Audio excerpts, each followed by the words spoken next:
ভালো করে বোঝেন দাজ্জাল এর সবচেয়ে বড় হুমকিটাকে দাজ্জালের সবচেয়ে বড় হুমকি হচ্ছে কিছু ধার্মিক শ্রেণীর মানুষ। কিরকম মানুষ? যারা এই জাহিলিয়াতের মধ্যে গা ভাসিয়ে দেয়নি, যারা দাজ্জালকে চিনতে পারে, তার ফিতনাগুলোকে চিনতে পারে এবং এগুলো থেকে বিরত থাকার চেষ্টা করে এবং এর বিরুদ্ধে তারা কিছু শক্তি সামর্থ্য অর্জন করে প্রতিহত করতে চায়। এরা দাজ্জালের জন্য সবচেয়ে বড় হুমকি। আর এই মানুষগুলোর মধ্যে সবচেয়ে বেশি হুমকি হচ্ছে যুব সমাজ।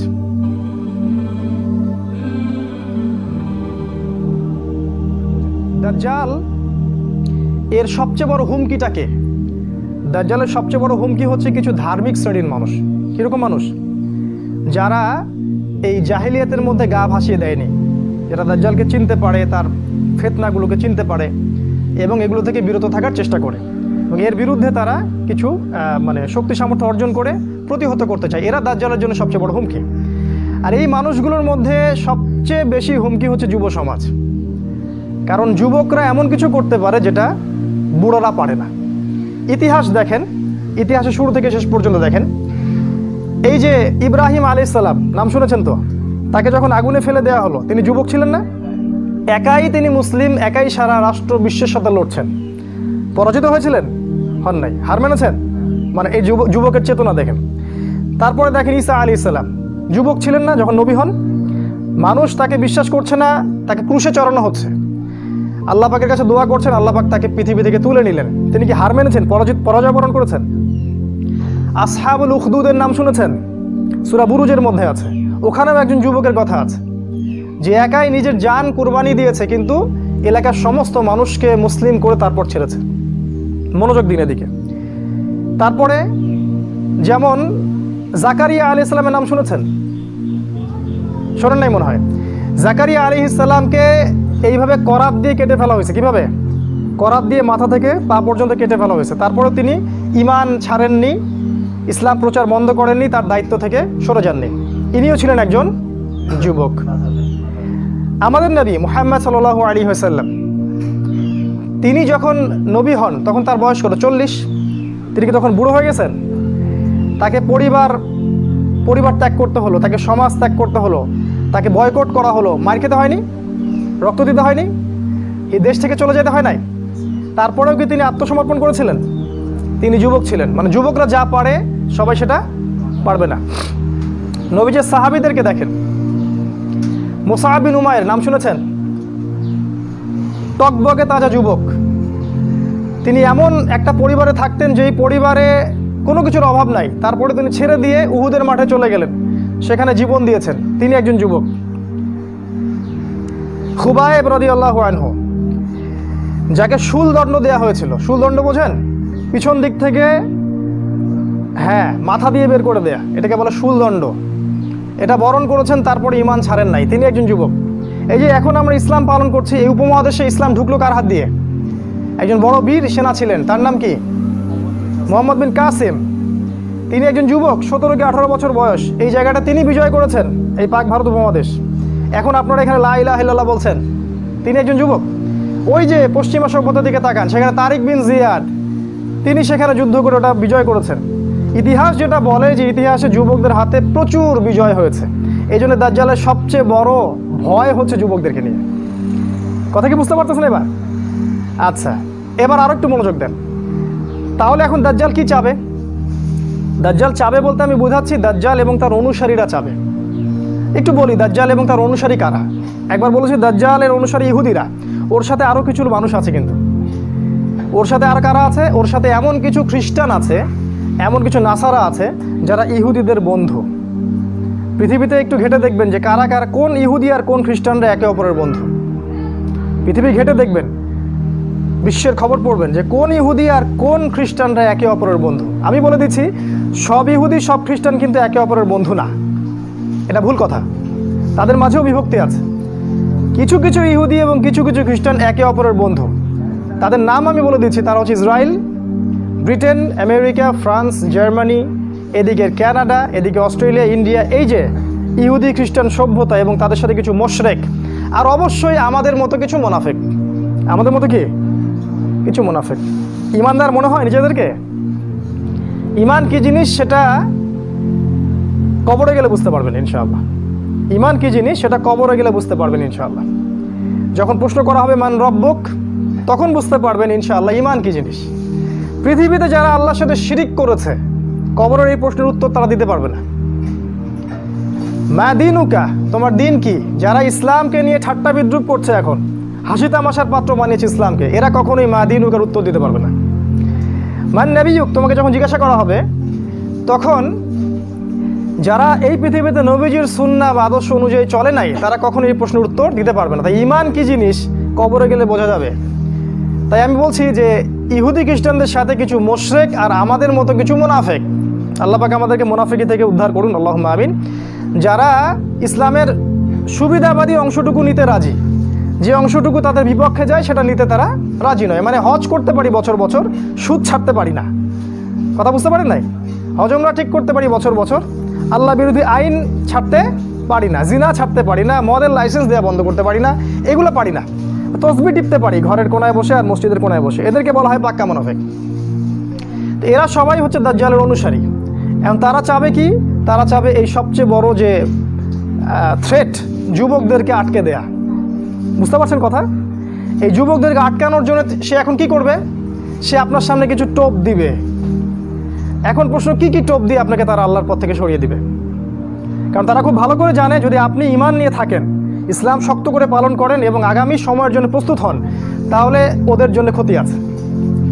এবং সারা দেশ, সারা বিশ্বের যুব সমাজ যদি একত্রিত হয়, ঈমানি চেতনা লালন করে, তাহলে আগামীতেও ওই তারেক বিন জিয়াদের মতো, এই আপনার মোহাম্মদ বিন কাসেমের মতো যুবকরা উঠে আসবে ইনশাআল্লাহ। এবং হাদিসে এটা আসছে যে ইমাম মাহদির সাথে তারা যুক্ত হবে। এদিক থেকে একটা দল যাবে যারা ইমাম মাহদির সাথে যুক্ত হবে, এই আফগানিস্তান থেকে, খোরাসান থেকে। আপনি কি জানেন আফগানিস্তান, খোরাসান থেকে যুবকদের একটা কাফেলা যাবে ইমাম মাহদির সাথে যুক্ত হতে? কখনো চিন্তা করেছেন এটা নিয়ে? চিন্তা করতে পারবেন না এই কারণে যে আপনার সামনে দাজ্জালের অনুসারীরা কিছু টোপ দিয়ে রেখেছে। কি কি? যেমন প্রথম, শর্ট করছি আমি, শেষ করে দিচ্ছি অল্প সময়ে, একটু ধৈর্য ধরে বসুন। প্রথম যে টোপটা আপনাকে দিয়েছে সেটা হচ্ছে আপনার জীবনের যেটা উদ্দেশ্য, সেখান থেকে তারা আপনাকে সরিয়ে দিয়েছে। আল্লাহ পাক আমাদেরকে সৃষ্টি করেছেন কি জন্যে? তার ইবাদত করার জন্য, তাই না? কিন্তু এখনকার যুব সমাজকে জিজ্ঞাসা করেন যে বাবা তোমার জীবনের উদ্দেশ্য কি, আমার মনে হয় 90%ই বলতে পারবে না। আর যারা বলতে পারবে তারা বলবে একটা চাকরি বা একটা ব্যবসা বা একটা সুন্দরী নারী বা একটা গাড়ি বাড়ি, অথবা স্ট্যাটাস প্রতিষ্ঠিত হতে হবে, জীবনে নিজের পায়ে দাঁড়াতে হবে। বোকা মানুষ বোঝে না যে কখনো মানুষ নিজের পায়ে দাঁড়াতে পারে না। মানুষ কখনো নিজের পায়ে দাঁড়াতে পারে না। আল্লাহ পাকের এক হুকুম 1 সেকেন্ডে মানুষের 19-20 হয়ে যাবে, একেবারে শেষ। যে রিজিকের প্ল্যান করছেন আপনি 20-30 বছর, এক হুকুমে রিজিক বন্ধ। ড্রাইভ করতেছেন, মারি দিয়ে চলে গেল, শেষ, রিজিক ক্লোজ। কার হাতে ক্ষমতা? মানুষ নিজের পায়ে দাঁড়াতে চায়। এটাই শিরকি কথা, এটাই শিরকি কথা। এই যে একটা কাজ তারা করেছে, আপনাকে জীবনের উদ্দেশ্য থেকে সরিয়ে দিয়েছে। আমাদের জীবনের উদ্দেশ্য ছিল জান্নাত। আমাদের রব আল্লাহ পাক বলেছেন, সূরা আল ইমরানের মধ্যে পাবেন, ফামান যুহজিহা আনিন নার ওয়া উদখিলাল জান্নাহ ফাকাদ ফাজ। যাকে কিয়ামতের দিন জাহান্নাম থেকে বাঁচানো হবে এবং জান্নাতে প্রবেশ করানো হবে, এ ব্যক্তি হচ্ছে সফল, আর কেউ সফল না।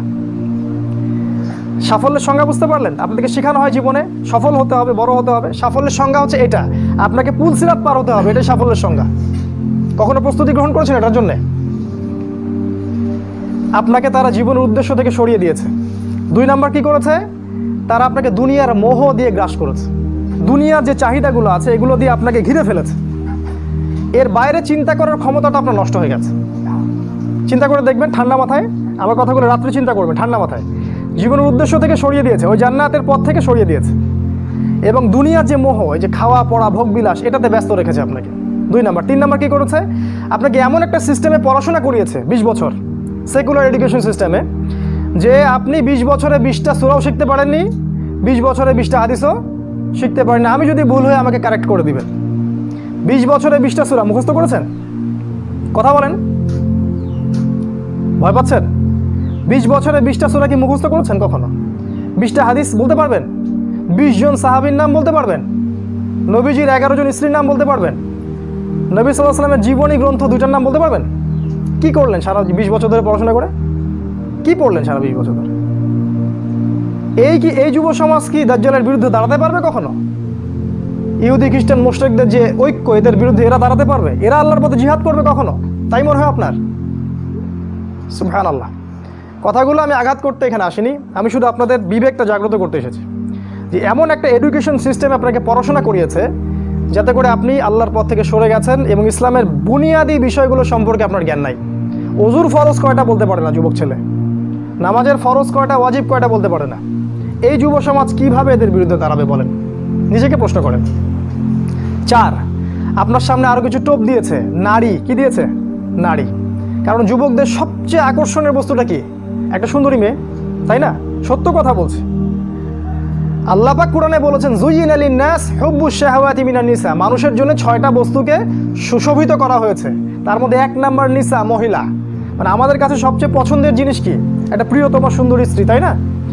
তো এই মেয়েদেরকে নগ্ন করে আপনার চারপাশে এরা ছড়িয়ে দিয়েছে। স্কুলে যাবেন নগ্ন নারী, কলেজে যাবেন নগ্ন নারী, চাকরিতে যাবেন, যেখানে যাবেন সেখানেই, রাস্তাঘাটে হাঁটবেন সব ন্যাংটা হয়ে ঘুরছে। আমাদের নবীজি বলেছেন শেষ জামানে এক শ্রেণীর মেয়ে আসবে যারা কাপড় পরেও ন্যাংটা থাকবে, থাকে না? এগুলা কি ব্যাখ্যা করার দরকার আছে? নবীজি বলেছেন তারা জান্নাতে যাবেও না, জান্নাতের গন্ধও কখনো পাবে না। কে বুঝাবে এই নারীদেরকে এই কথাটা? তো এই নারীদেরকে আমাদের চারপাশে এরা সহজলভ্য করে দিয়েছে। আর আপনি চাইলেই জেনা করতে পারেন, অল্প টাকার প্রয়োজন হবে। স্মার্টফোনে জেনা করতে পারেন, সেলফোনে জেনা করতে পারেন, প্রেম অ্যাফেয়ারে জেনা করতে পারেন, বয়ফ্রেন্ড গার্লফ্রেন্ড এই ফ্রি মিক্সিংয়ে জেনা করতে পারেন। তারা আপনার সামনে এই লোভনীয় টোপগুলো দিয়ে রেখেছে। তারপর আরও কি দিয়েছে? মাদক। হাতে হাতে মাদক সমস্ত যুব সমাজের। যখন ওরা হাতে হাতে মেশিন গান নিয়ে প্র্যাকটিস করে কীভাবে মুসলিমদেরকে মারবে, তখন আমরা ইয়াবা খাই বসে বসে। কথা বুঝতে পারছেন? ওরা প্র্যাকটিস করে, ওদের যুবকরা প্র্যাকটিস করে কেমন করে মুসলিমদেরকে ব্রাশ ফায়ার করে মারবে। ওই যে মিয়ানমারে মারে নাই, কাশ্মীরে মারতেছে না, ওই যে সিরিয়া দেখবেন, আফগানিস্তান, লেবানন, সব জায়গায়। আর আমাদের হাতে ওই যে ইয়াবা, তারপর আপনার ডাল, আপনার ফেন্সি ডিল, আপনার উমুক তমুক কী কী নাম আছে সব। জি জি, সুবহানাল্লাহ। এগুলো নিয়ে কখনো ভেবেছেন? এটা হাসছেন আপনি? লজ্জা হওয়া উচিত, আপনার লজ্জা করা উচিত যে যখন তারা আমাদের বিরুদ্ধে ঐক্যবদ্ধ তখন আমরা এই নারী, এই মদ, এগুলো নিয়ে ব্যস্ত আছি। আর যারা এদের পিতামাতা, এরা সবচেয়ে অপদার্থ শ্রেণীর মানুষ এই পৃথিবীতে। এদের কবরে থাকা উচিত, এই পিতামাতাদের কবরে থাকা উচিত। যারা পরিবারকে ইসলামী অনুশাসন অনুযায়ী জীবনযাপন করতে পারে না, ব্যর্থ হয়, খালি খাও, হাগো আর এই বিয়ে শাদী করার, বাচ্চা পয়দা করো, এদের দ্বারা এই পৃথিবীর কোনো উন্নয়ন সম্ভব না। এদের দ্বারা মুসলিম উম্মাহ কেন, সমাজ, দেশ, জাতি কিছুই পাবে না। এরা আবর্জনা এই উম্মার জন্য। এরা মাটির তলে চলে যাওয়াই ভালো। এই মাদক দিয়ে আপনাকে তারা ব্যস্ত রেখেছে। আরও আপনাকে ব্যস্ত রেখেছে এরা মিডিয়া দিয়ে। সারাদিন দেখবেন চোখের সামনে নাচ গান, টিভি সিরিয়াল চলছে। জুয়া দিয়ে, এই যে এখন স্মার্টফোন দিয়ে, সারাদিন স্মার্টফোন, একটা স্মার্টফোন একটা জগৎ, একটা স্মার্টফোন একটা জগৎ। এটা আপনার চিন্তার শক্তিটা নষ্ট করে দিয়েছে। ঠান্ডা মাথায় আপনি এখন চিন্তা করতে পারবেন না, আপনার মাথা এখন পাজলড। ইউটিউব দিয়ে, ফেসবুকিং দিয়ে, জেনা দিয়ে, মদ দিয়ে, এই সব কিছু দিয়ে তারা আপনাকে ব্যস্ত রেখেছে। এর ফলে কি হয়েছে জানেন? এর ফলে দাজ্জালের ওই উদ্দেশ্যটা সফল হয়েছে। কোনটা? দাজ্জাল চেয়েছিল, তার অনুসারীরা চেয়েছিল আপনার ভিতরের যে নূর আছে হৃদয়ের মধ্যে, কলবে ঈমান, নূর, এটা যেন অন্ধকার এবং জুলুমাত দিয়ে প্রতিস্থাপিত হয়ে যায়। এখন আপনি আর চাইলেও দিনের জন্য চিন্তা করতে পারেন না। আপনার ভিতরে আল্লাহর জন্য কান্না আসে না, সেজদায় কাঁদতে পারেন না, আল্লাহর দিকে চোখ তুলে, আসমানের দিকে চোখ তুলে তাকাতে লজ্জা লাগে। আপনার মনে হয় যে আমি এত পাপী, কেমন করে তাকাবো? আপনি বুঝতে পারছেন আমার আমলনামা পাপে ভর্তি হয়ে যাচ্ছে। আপনার ভিতরের যে ইন্টারনাল যে হার্টটা ছিল, এটা করাপ্টেড হয়ে গেছে। এবং তারা এটাই চেয়েছিল যে আপনার ভিতরের নূর যেন নষ্ট হয়ে যায়। আল্লাহ পাক কোরআনে বলেছেন কদ আফলাহা মান যাক্কাহা, তারাই সফল যারা ভিতর থেকে পরিশুদ্ধ হয়েছে। ওয়া কদ খাবা মান দাসাহা, সে ব্যক্তি ধ্বংস হয়ে গেছে যার অন্তরটা ধ্বংস হয়ে গেছে। আর এই প্রতিটা বিষয় দিয়ে তারা আপনার রূহটাকে নষ্ট করে দিয়েছে। দাজ্জালের অনুসারীরা আপনার রূহটাকে, আত্মাটাকে নষ্ট করে দিয়েছে। খেয়াল করে দেখবেন আপনার চোখ দিয়ে পানি আসে না। একটা অন্যায় পাশে দেখলে আপনার গায়ের রক্ত গরম হয়ে যায় না। উম্মার মানুষদেরকে যখন অন্যায়ভাবে হত্যা করা হচ্ছে, আপনার ভিতরে কোনো ফিলিংস জাগে না। আপনি খেয়াল করে দেখবেন যে আপনি ঘন্টার পর ঘন্টা পর্নোগ্রাফি দেখছেন, জিনা দেখছেন, 3x দেখছেন, কিন্তু আপনার ভিতরে কোনো ফিলিংস কাজ করে না, মানে কোনো অনুশোচনা কাজ করে না। কারণ আপনার ভিতরটা নষ্ট করে দিয়েছে তারা। আল্লাহ রসুল বলেছেন যখন মানুষ একটা পাপ করে, কলবে একটা দাগ পড়ে, আরেকটা পাপ করে আরেকটা দাগ পড়ে, আরেকটা পাপ করে আরেকটা দাগ পড়ে। যদি তওবা করে দাগ উঠে যায়, তওবা না করলে দাগ পড়তেই থাকে, পড়তেই থাকে। এক পর্যায়ে এই কলবটা দুর্গন্ধযুক্ত কলব হয়ে যায়। এত দুর্গন্ধ বের হয় এই কলব দিয়ে, যদি মানুষ জানতো তাহলে মানুষ থাকতে পারতো না পৃথিবীতে। এই জন্যই এই রকম শ্রেণীর মানুষের যখন মৃত্যু হয় তখন ওই মালাকুল মউত এবং এই যে মৃত্যুর ফেরেশতারা তারা দুর্গন্ধে আত্মাটাকে বের করে নিয়ে আসেন, টেনে হিজড়ে স্যাঁচড়ায় বের করে নিয়ে আসেন। এই পাপী মানুষরা মারা যাওয়ার সময় এই ঘটনাটা ঘটে। এইভাবে তারা আপনাকে ব্যস্ত রেখেছে। এখন কি হবে? এখন আগামী দিনগুলোতে কি এরা উম্মার নেতৃত্ব দিতে পারবে? এর মধ্যে কারা পারবে? উত্তর, এর মধ্যে সবাই পারবে না। উত্তর এক কথায় শেষ, সবাই পারবে না। কারা পারবে? এই যুবক শ্রেণীর মধ্যে যারা এই গুণগুলো অর্জন করতে পারবে তারা ইনশাআল্লাহ আগামী দিনগুলোতে সফল হবে। গুণগুলো পয়েন্ট আকারে বলে শেষ করছে। এই যুবক শ্রেণীর মধ্যে যারা তাদের জীবনটাকে বাকি পুরো জীবনটাকে আল্লাহর জন্য উৎসর্গ করতে পারবে তারা পারবে। এক নাম্বার, এই যুবক শ্রেণীর মধ্যে যারা আল্লাহর জন্য তাদের জান, মাল, সময়, শ্রম ব্যয় করে দিতে পারবে, কুরবানি করতে পারবে। কুরবানি কেমন? ওই ইসমাইল আলাইহিস সালামের মতো। বাবা বলেছে তোমাকে জবাই করা লাগবে, তিনি কি বলেছিলেন? করিয়েন না। তিনি বলেছিলেন আপনাকে আল্লাহ যে আদেশ করেছেন সেটাই করেন, আমাকে ধৈর্যশীল পাবেন ইনশাআল্লাহ। এরকম ছেলে পাবেন এখন? তো এরকম নিজের জান, মাল, সময়, শ্রমকে আল্লাহর পথে উৎসর্গ করে দেওয়ার মানসিকতা আগে তৈরি করতে হবে। এটা এক নাম্বার। দুই নাম্বার, জ্ঞান অর্জন করতে হবে। এই যুবক শ্রেণীর মধ্যে যারা জ্ঞান অর্জন করবে, কোরআন সুন্নাহর পাশাপাশি সমসাময়িক অর্থনীতি, রাজনীতি, বিশ্ব সব কিছু সম্পর্কে জ্ঞান থাকতে হবে। তারপরে আপনি আল্লাহর পথে কিছু করতে পারবেন, তার আগে নয়। আপনি সিলেক্ট করবেন যে আপনি এই উম্মার আবর্জনা হতে চান না উম্মার মুজাহিদ হতে চান, এটা আপনি সিলেক্ট করবেন। আপনি কি চান যে আপনার জীবনটার বিনিময়ে আল্লাহ আপনাকে অনন্তকালের জান্নাত দান করুক, অথবা আপনার এই কাজগুলোতে কেউ বাধা দিবে না, এই পাপ কাজে কেউ বাধা দিবে না, শেষমেশ আপনি জাহান্নামে চলে যাবেন? আপনি কি এটা চান? আমরা কি এটা চাই? তো ইলম অর্জন করতে হবে। ইলম ছাড়া আপনি কাজ করতে আগাতে পারবেন না। তিন নাম্বার, এলেম অনুযায়ী আমল করতে হবে। যা এলম অর্জন করবেন সে অনুযায়ী আমল করতে হবে। শুধু এলম অর্জন করলেই হয় না, ওই অনুযায়ী কাজ করতে হয়। সলাতের পাবন্দি করতে হবে। সলাতের অবস্থা দেখে যা মনে হলো যে এই এলাকার যুবকরা মসজিদে কতজন আসে আল্লাহ ভালো জানে। ফজরের নামাজে যারা আসে তারাই প্রকৃত মুসল্লি। 5 ওয়াক্ত সলাত জামাতের সাথে আদায় করতে হবে। আখলাক চরিত্র হবে রাসূল সাল্লাল্লাহু আলাইহি ওয়াসাল্লামের মতো। সাহসী, ভীরুতা, কাপুরুষতা যেন আপনাদেরকে পেয়ে না বসে। জ্ঞান অর্জন করে সাহসী হতে হবে, তদনুযায়ী আমল করতে হবে, এবং কোনো অবস্থাতেই পরাজিত হব না এরকম মানসিকতা তৈরি করতে হবে। শয়তান হোক আর ইবলিস হোক আর এই দাজ্জাল হোক আর অনুসারী হোক, কেউই আমাকে ঠেকাতে পারবে না এরকম মানসিকতা তৈরি করতে হবে। তারপরে ইনশাল্লাহ আপনি কিছু করতে পারবেন। প্রতিটা ইবাদত বন্দেগীর ব্যাপারে সচেতন হওয়ার চেষ্টা করতে হবে, এটা হচ্ছে আপনার জানা অনুযায়ী আমল। 4 নাম্বার, আদর্শ পরিবার গঠন করতে হবে। জিনা বাদ দিয়ে ছেড়ে দিয়ে তওবা করে ফিরে আসেন, বাবা মাকে বলেন যে আমাকে বিয়ে দিন। আর বাবা মার উচিত তাদের বিয়েটা সহজ করে দেয়া। বিয়ে করুন, সংসার গঠন করুন, দিনদার নেককার ছেলে মেয়েদেরকে বিয়ে করুন এবং সুসন্তান জন্ম দিন, তাদেরকে আল্লাহর পথে দায়ী মুজাহিদ হিসেবে তৈরি করুন। 5, হালাল রিজিকের ব্যবস্থা করুন। ওই হারাম ব্যাংকিং সেক্টর থেকে, চাকরি থেকে রিজাইন দিয়ে দিন। যে সেক্টরে হারাম আছে, ঘুষ আছে, সুদ আছে, সব ছেড়ে দিন। কার জন্য ছাড়বেন? আল্লাহর জন্য ছাড়বেন। মনে রাখবেন রিজিকের মালিক আল্লাহ, আপনি আপনার রিজিকের মালিক নন। আপনি আল্লাহর জন্য যদি কিছু করেন, আল্লাহ পাক আপনাকে তার চেয়ে বহুগুণ দিতে পারেন। এই বিশ্বাস রেখে প্রয়োজনে সবজি বিক্রি করেন, কৃষিকাজ করেন, মৎস্য খামার করেন, ছাগলের খামার করেন, তাও ভালো। তারপরেও হারাম রিজিকের দিকে যাবেন না। অনুরোধ করছি ভিতর থেকে, মানে আল্লাহর দোহাই দিয়ে অনুরোধ করছি, হারাম রিজিকে যাবেন না। সারা জীবনের ইবাদত নষ্ট হয়ে যাবে, সারা জীবনের।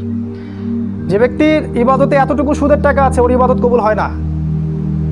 জানেন না সুদ খাইলে মায়ের সাথে জেনা হয়?